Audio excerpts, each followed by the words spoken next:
India गठबंधन में seat sharing की अनसुलझी गुत्थी, क्या करेंगे कांग्रेस और साथी। 2024 चुनाव से पहले इंडी अलायंस में सीटों को लेकर कशमकश जारी है।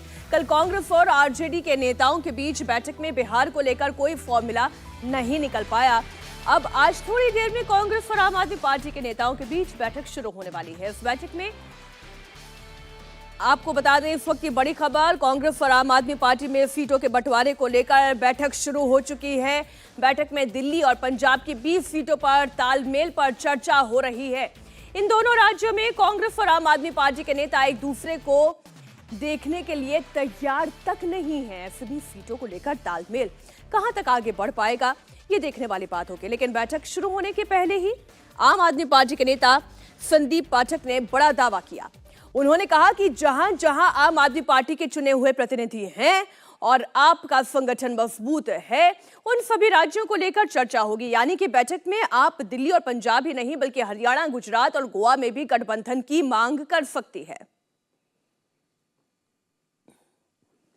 सारी जितने भी इम्पोर्टेंट स्टेट्स है जहाँ पे हमारे इलेक्टेड रिप्रेजेंटेटिव्स है और जहाँ पे ऑर्गेनाइजेशनल स्ट्रेंथ है, उन सारी स्टेट्स को इम्पोर्टेंट क्रिटिकल स्टेट्स को लेकर बैठेंगे और सभी पे चर्चा होगी। निश्चित रूप से सारे पार्टनर सीरियस है और दी ओनली थिंग इज कि जितनी जल्दी हो जाए उतना अच्छा रहेगा। बाकी सही दिशा में जा रहा है।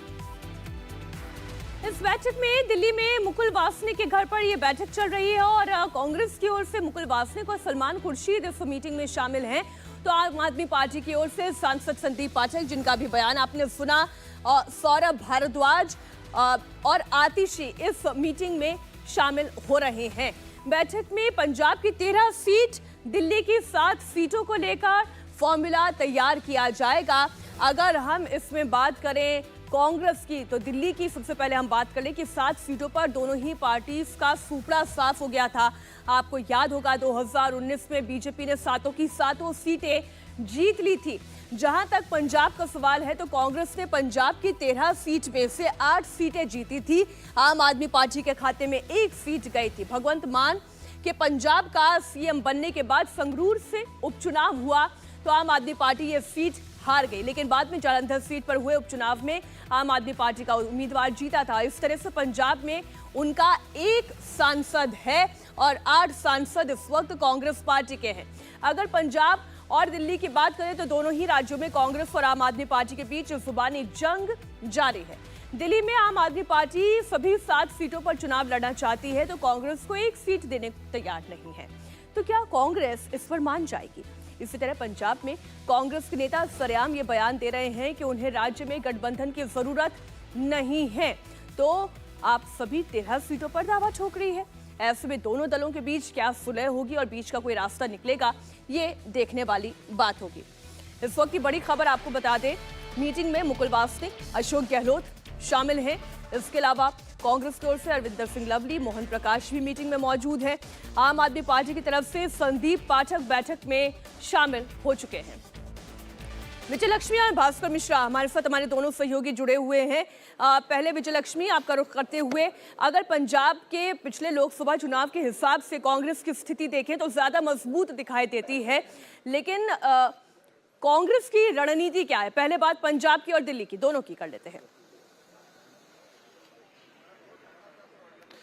देखिए मीनाक्षी, मुझे लगता है कि बहुत अचंभा नहीं होगा अगर पंजाब में अलायंस को लेकर के कोई बातचीत जो है वो ना भी सफल हो, क्योंकि पंजाब में एक थ्योरी ये भी है कि अगर आम आदमी पार्टी और कांग्रेस अलग अलग लड़ें तो इंडिया ब्लॉक के पास ही पंजाब की सारी सीटें रहेंगी।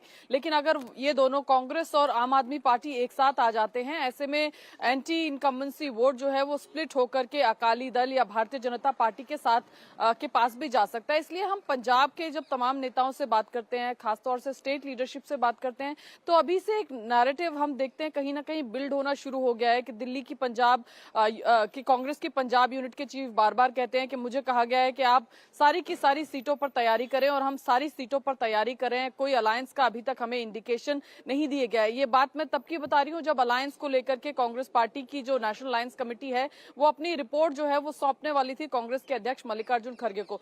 पर देखना होगा कि क्या इसी फॉर्मूले पर आम आदमी पार्टी और कांग्रेस जाते हैं हैं कि अलग अलग लड़ें, ताकि जो एंटी इनकम्बेंसी वोट है स्टेट का वो डिवाइड ना हो और सारी की सारी सीटें जो हैं वो इंडिया ब्लॉक में ही रहें या इंडिया के जो घटक दल हैं उन्हीं के पास मेजर जो सीटों का चंक है या वोट्स का जो चंक है वो जाए।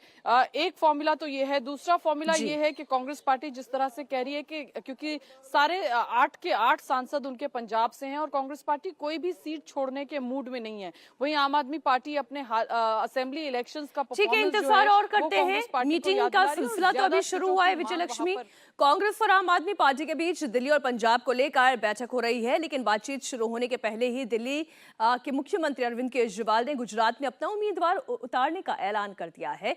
अरविंद केजरीवाल ने कल रात गुजरात में रैली की और इस दौरान उन्होंने कहा कि भरूच से पार्टी विधायक चैतर वसावा लोकसभा का चुनाव लड़ेंगे। आखिर बातचीत से पहले ही आम आदमी पार्टी उम्मीदवार का ऐलान कर कांग्रेस को आम आदमी पार्टी क्या संदेश देना चाहती है, पहले आप सुनिए केजरीवाल का बयान।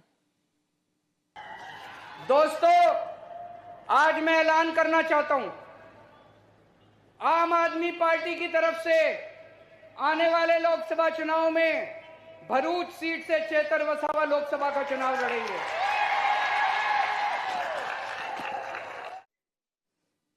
भास्कर, हर पार्टी अपनी कंफर्टेबल पोजीशन देखती है और इसलिए अरविंद केजरीवाल ने भरूच से अपने उम्मीदवार के नाम का ऐलान कर दिया, लेकिन जब अलायंस में चल रही है पार्टी तो फिर अलग से इस तरीके से समय से पहले नाम का ऐलान कर देना, मैसेजिंग क्या है? देखिए, अलायंस बेशक एक साथ हुआ है, लेकिन सभी पॉलिटिकल पार्टी को अपना फ्यूचर देखना है और अपना लक्ष्य देखना है। इस हिसाब से लगभग सारी पॉलिटिकल पार्टियों ने अपने हिसाब से तैयारी कर रखी है। आम आदमी पार्टी के मुखिया जिस भरूच सीट की बात कर रहे हैं, वो पहले से ही पार्टी इस बात को लेके तैयार है कि वहां से चैतर वसावा को चुनाव लड़ाया जाएगा और ये फैसला पहले ही हो चुका है। जहां तक गठबंधन का सवाल है, तो ये मान के चलिए कि गठबंधन में जो सीट शेयरिंग की बात हो रही है वो मुख्य तौर पर दिल्ली को लेके हो रही है। पिछले 2 लोकसभा चुनाव में 7 के 7 सीट भारतीय जनता पार्टी जीत के यहां से जा चुकी है। वोट परसेंटेज देखें तो वो भी 50% से ज्यादा है। तो इस लिहाज से दोनों ही पॉलिटिकल पार्टी को ये लगता है कि यहाँ पे एक साथ आना फायदेमंद रह सकता है और कोई एक दूसरे के लिए अगर सीट छोड़ता भी है तो इसमें किसी का नुकसान नहीं होने वाला है। लेकिन नुकसान कहां हो रहा है? पंजाब में। अगर पंजाब में आम आदमी पार्टी कांग्रेस के साथ लड़ेगी चुनाव, तो आम आदमी पार्टी को यह लगता है कि उनकी सरकार है, वहां मजबूत स्थिति में पार्टी है, ऐसे में नुकसान उनका वहां पे होगा। तो इस हिसाब से एक ये थ्योरी दी जा रही है कि केरला में जैसे अलग अलग चुनाव की बात की जा रही है एलडीएफ यूडीएफ की, उसी हिसाब से पंजाब में होना चाहिए। कारण भारतीय जनता पार्टी का कोई बहुत बड़ा स्टेक नहीं है वहां पे उस राज्य में, लेकिन एक डर, जैसा कि विजय लक्ष्मी ने भी बताया था कि अगर ऐसा होता है तो फिर इसका फायदा अकाली को ना मिल जाए, तो ये देखने होगा इस मीटिंग में। लेकिन आम आदमी पार्टी और कांग्रेस के जो प्रदेश के नेता हैं पंजाब के, वो लगभग मान चुके हैं कि हम लोग अकेले चुनाव लड़ेंगे, अलग अलग चुनाव लड़ेंगे, भारतीय जनता पार्टी यहाँ पे कहीं से सीन में नहीं है। लेकिन इसके साथ साथ आम आदमी पार्टी का दावा होगा गुजरात के लिए भी और साथ में गोवा के लिए भी। बिल्कुल, आप भास्कर बने रहे हमारे साथ।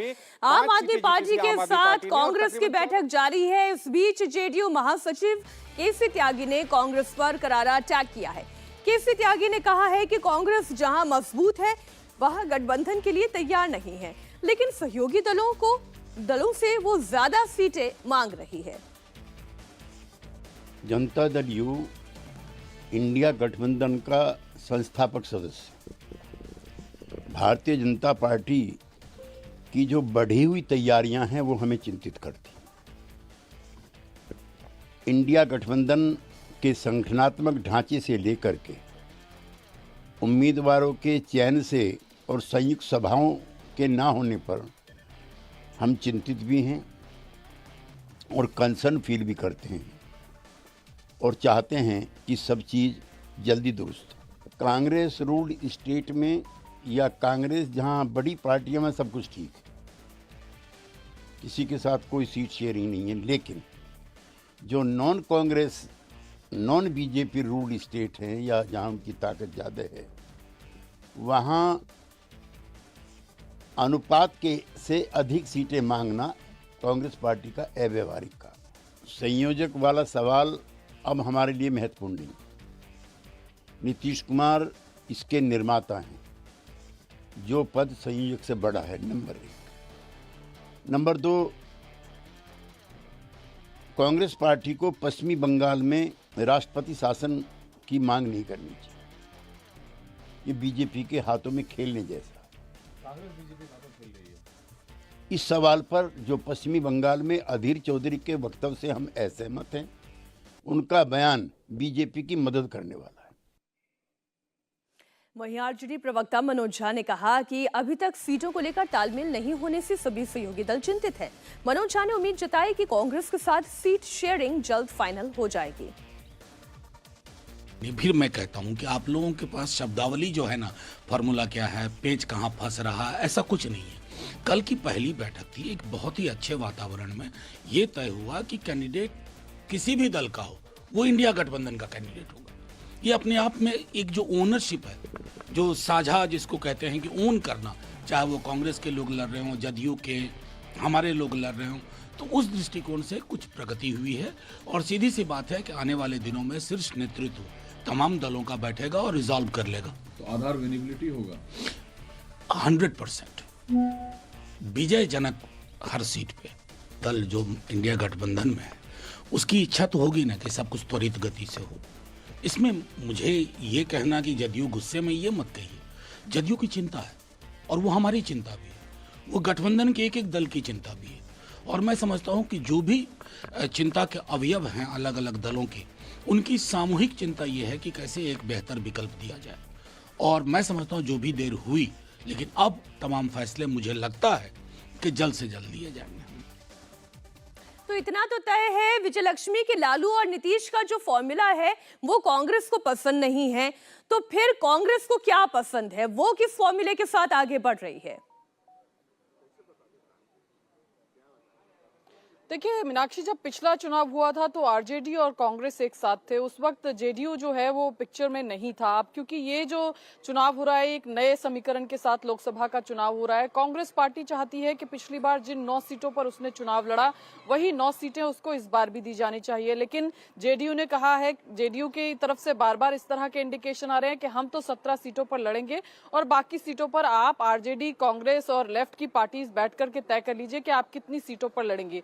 ऐसे में जो अब नया फॉर्मूला बनकर के सामने आ रहा है कि 17 पर आरजेडी लड़े, 17 पर जेडीयू लड़े और बाकी जो बची हुई सीटें हैं उसमें से 4 सीटों पर कांग्रेस पार्टी लड़े और जो बाकी सीटें हैं वो वाम दलों को दे दी जाए। लेकिन कांग्रेस पार्टी जो है उसका कहना है कि कम से कम 9 सीटें जो हैं उसको मिलनी चाहिए। एक नेशनल पॉलिटिकल पार्टी है वो, और पिछली बार जब आरजेडी के साथ मिलकर चुनाव लड़ी थी कांग्रेस पार्टी तो कांग्रेस का स्ट्राइक रेट आरजेडी से भी बेहतर था। एक सीट किशनगंज से जो लोकसभा की जीत कर आई थी, उस समय का जो गठबंधन था उसमें वो कांग्रेस पार्टी थी। इसलिए कांग्रेस पार्टी कह रही है कि उसकी दावेदारी 9 सीटों से कम बिल्कुल नहीं होती है।